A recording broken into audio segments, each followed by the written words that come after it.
Bonjour à tous. Est-ce que tu savais que dans les Écritures, il y a deux hommes qui n'ont pas connu la mort?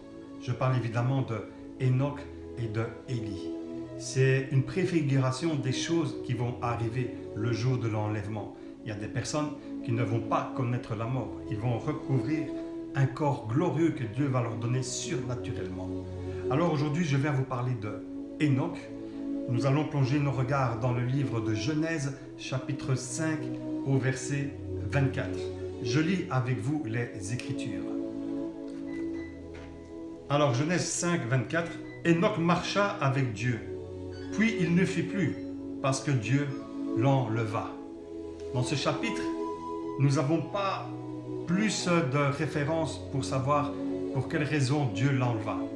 Alors pour ça, il faut aller chercher dans la parole, parce que vous savez que la parole de Dieu s'interprète par elle-même, pour savoir pourquoi Dieu a choisi Enoch. Alors on va aller dans l'évangile, pas dans l'évangile, dans les épîtres, le livre d'Hébreux, chapitre 11. Chapitre 11 au verset 5. Ici on nous explique déjà pourquoi. C'est par la foi qu'Enoch fut enlevé de sorte qu'il ne vit pas la mort. Et on ne le trouva plus, parce que Dieu l'avait enlevé. Car avant son enlèvement, il reçut le témoignage qu'il plaisait à Dieu. Ici, nous voyons deux caractéristiques que tous les enfants de Dieu, nous devons avoir. C'est-à-dire la foi et le bon témoignage. Mes amis, protégez votre témoignage et protégez votre foi. Regardez le verset 6. Donc Hébreux chapitre 11 au verset 6. Or, sans la foi, il est impossible de lui plaire. Celui qui s'approche de Dieu doit croire qu'il existe et qu'il récompense ceux qui le cherchent. Alors nous voyons ici, les Écritures nous poussent encore plus loin dans les caractéristiques. Ils nous poussent déjà dans la foi. On nous explique que sans la foi, on ne peut pas lui être agréable. Et celui qui cherche Dieu, parce que aussi, chaque enfant de Dieu doit le chercher. C'est pas seulement croire. Croire, évidemment, c'est une porte. Mais une fois que tu as cru, une fois que ta foi augmente, tu dois constamment le chercher. Alléluia. La recherche, le bon témoignage et la foi, ce sont les critères pour lesquels Enoch a été enlevé. Et vous savez que tous les enfants de Dieu, vers la fin des temps, nous serons aussi enlevés. C'est biblique. Et nous devons suivre l'exemple de notre patriarche qui était Enoch. Et qui est Enoch parce qu'il est toujours en vie. Nous avons la preuve avec les Écritures. Ensuite, nous allons parler de Élie, le deuxième qui n'a pas connu la mort. Alors pour Élie, nous allons aller dans le livre des rois. Le livre des rois, donc le second livre des rois, chapitre 2, au verset 11. Alors je vous lis la parole de Dieu. Comme il continuait à marcher en parlant, voici qu'un char de feu et que des chevaux de feu les sépara l'un de l'autre. Alors Élie monta au ciel dans un tourbillon. Nous voyons ici que Élie a été encore enlevé par un char, par des chevaux. Les chevaux, le symbolisme des chevaux, c'est la puissance. Donc c'est la puissance de Dieu qui est venue enlever Élie. Élie qui veut dire, en fait, ça provient de l'hébreu Elia. Donc Y-H-W-H est mon Dieu. C'est ça que ça veut dire. Donc on peut traduire par Yahweh.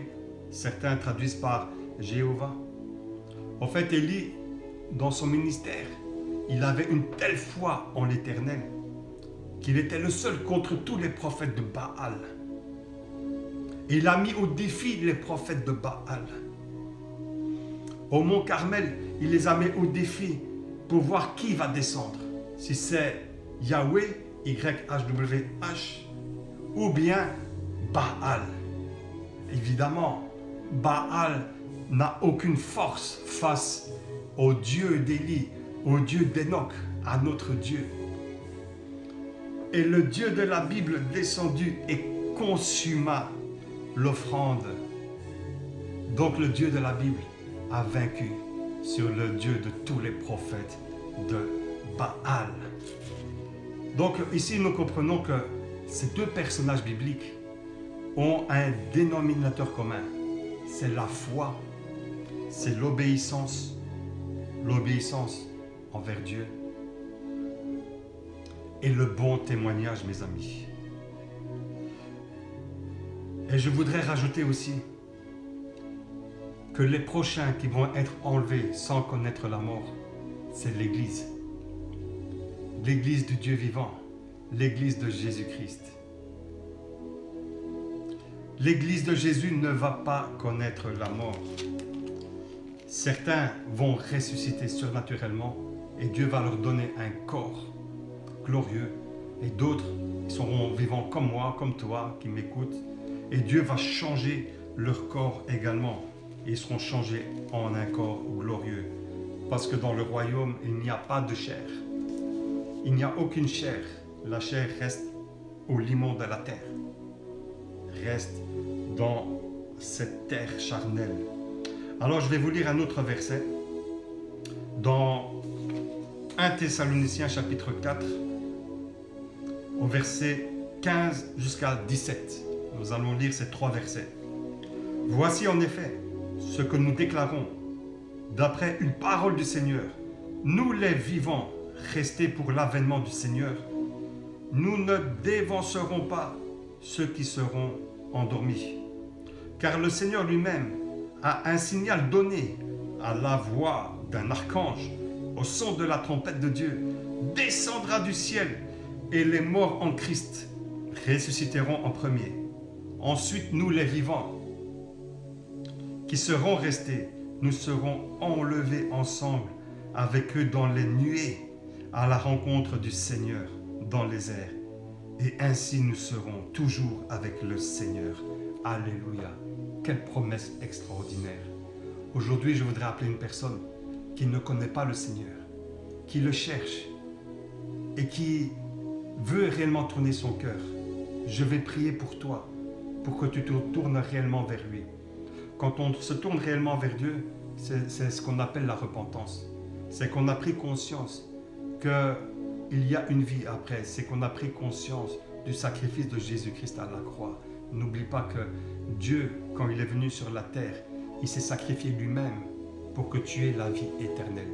C'est pourquoi Jésus dira, je suis le chemin, la vérité et la vie. Nul ne vient au Père qu'en passant par moi. Alors là où tu es, ferme les yeux et commence à prier. Prie avec moi. Ô éternel Dieu de gloire, j'ai entendu parler de toi. J'ai entendu l'œuvre de la croix. Et aujourd'hui, je crois en ce que tu as fait pour mon salut. Et je veux, Seigneur, être changé par toi. Je veux être transformé par toi. Je veux, Seigneur, écouter cette parole. Je veux écouter, Seigneur, cette parole, ce pain de vie, pour être alimenté par toi. Seigneur, j'ai besoin de toi et j'accepte ton sacrifice, éternel Dieu, car aujourd'hui je veux naître de nouveau. Je veux devenir une nouvelle créature, éternel Dieu de gloire, et j'ai besoin de toi dans ma vie.